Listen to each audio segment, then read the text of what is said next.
ठीक समय पर परमेश्वर अपने कार्य को करेगा। याद रखें, मनुष्यों पर भरोसा करने से परमेश्वर पर भरोसा रखना उत्तम है, क्योंकि परमेश्वर ही है जो हमें कभी नहीं छोड़ता, कभी नहीं त्यागता, और समय पर जब हमारा साथ सब छोड़ दे तब हमारा परमेश्वर हमें साथ देता है और हमें छुटकारा भी देता है। और इन वचनों को यूसुफ के जीवन में पूरा होते हुए हम देखेंगे। सो चलते हैं हम उत्पत्ति का किताब, उसका 41 अध्याय और उसका पहला वचन। हम यूसुफ के जीवन से शिक्षाओं को ले रहे हैं। अब देखेंगे कि इतना वर्ष बीत चुका है। पिलाने हारे से उसने बातचीत की कि मुझे छुड़वा लेना, बंदी गृह से मुझको निकाल लेना, पर 2 वर्ष तक कोई बातचीत नहीं। यूसुफ का परमेश्वर इब्राहिम, इसहाक और याकूब का परमेश्वर, वो जिंदा परमेश्वर।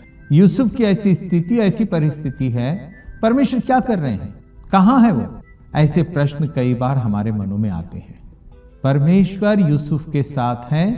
परमेश्वर ने यूसुफ को अपनी इच्छा, अपनी योजना में ढाल लिया है। और अब आप देखेंगे कि परमेश्वर क्या चाहते थे और परमेश्वर ने यूसुफ के लिए कैसी उत्तम योजना बनाकर रखी है, जो यूसुफ के सोचने और विचारने से बहुत हटकर है। परमेश्वर ने न बल्कि यूसुफ के लिए परंतु हम सबों के लिए एक उत्तम योजना बना के रखी है, जिस योजना के विषय में हम सोच नहीं सकते। परमेश्वर ने यूसुफ का ही नहीं परंतु हमारे लिए भी एक बड़ी और उत्तम आशीषों को तैयार करके रखा है, जिन आशीषों के विषय में हम कभी सोच नहीं सकते। सो चलिए देखते हैं यूसुफ के जीवन में परमेश्वर ने कैसी अनोखी आशीषें रखी है। उत्पत्ति का किताब, उसका 41 अध्याय 1 वचन से आगे। पूरे 2 बरस के बीतने पर फिरौन ने यह स्वप्न देखा कि वह नील नदी के किनारे पर खड़ा है। दूसरा वचन, और उस नदी में से 7 सुंदर और मोटी मोटी गायें निकलकर कछार की घास चरने लगी। पहला वचन हमें बतला रहा है कि फिरौन एक स्वप्न देख रहा है। रात्रि के पहर में है वो, यूसुफ बंदी गृह में है, वो सो रहा है, प्रार्थना कर रहा है, अपने माता पिता को याद कर रहा है। ये कहना नामुमकिन है कि वो कर क्या रहा है, पर हाँ, इतना जरूर हम अंदाज लगा सकते हैं कि वो जरूर परमेश्वर से विनती कर रहा होगा। चाहे वो जो कुछ भी कर रहा हो, पर उसका परमेश्वर खामोश नहीं है, उसका परमेश्वर काम को कर रहे हैं। कहां कर रहे हैं? वो फिरौन के जीवन में काम कर रहे हैं, यूसुफ के लिए। और रात्रि के पहर में फिरौन स्वप्न देख रहा है, या यूं कहें कि परमेश्वर स्वप्न के जरिए फिरौन से बातचीत कर रहा है। फिरौन ने स्वप्न देखा नील नदी में 7 मोटी मोटी गायों को, जो कछार पर आकर नील नदी के किनारे पर आकर खड़ी हो गई।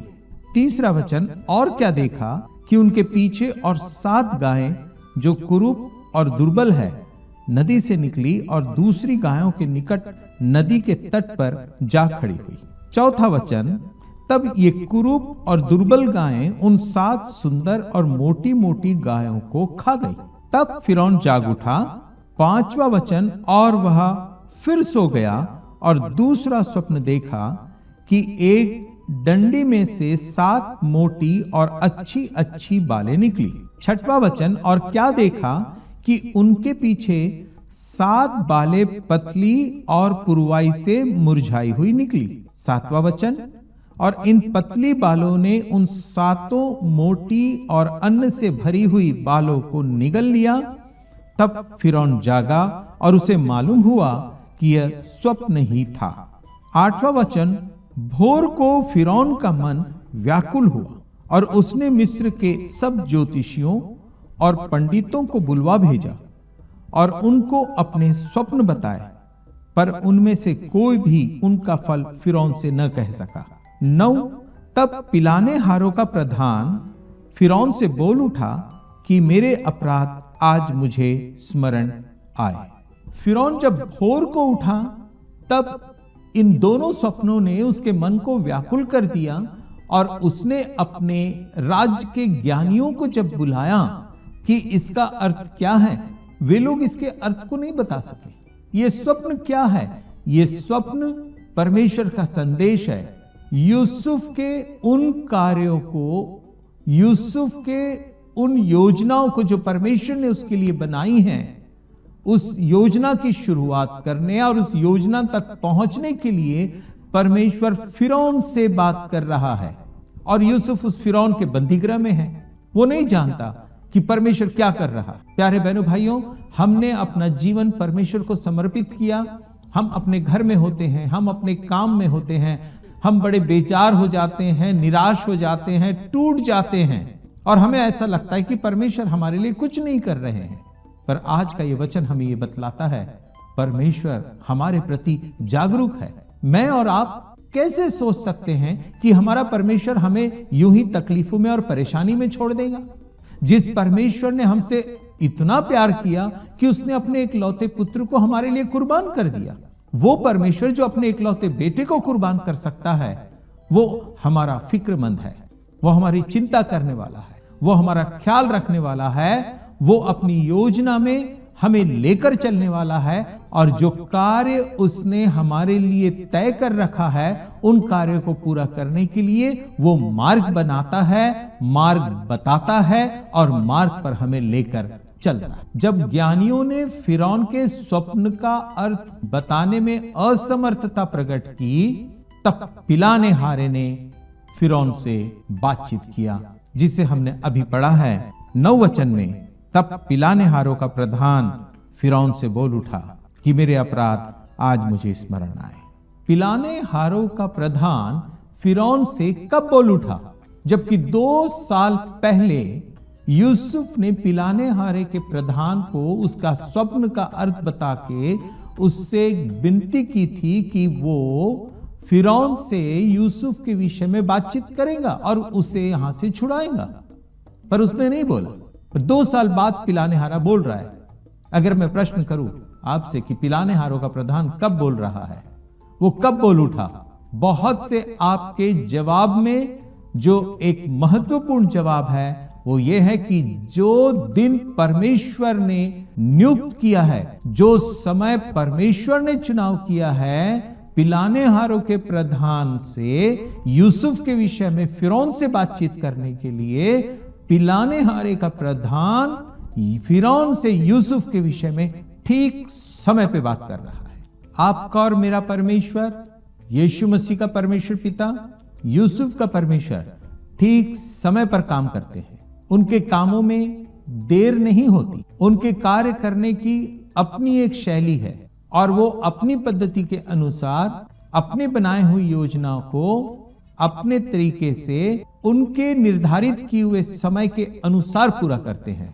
शांत रहे, चुपचाप रहे, धीरज रखें, अपने विश्वास को दृढ़ करें, अपनी समझ का सहारा न लें, उस पर भरोसा रखें, उसे याद करते हुए अपने कामों को करते रहें, रुके नहीं, थमे नहीं, और आप देखेंगे कि परमेश्वर आपके लिए सीधा मार्ग निकालता है।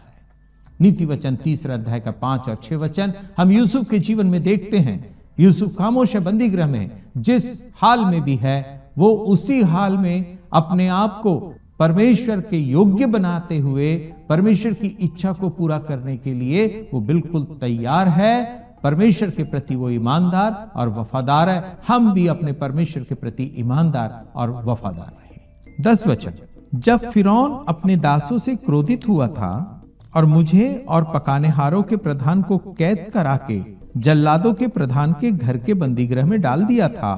11 वचन, तब हम दोनों ने एक ही रात में अपने अपने होनहार के अनुसार स्वप्न देखा।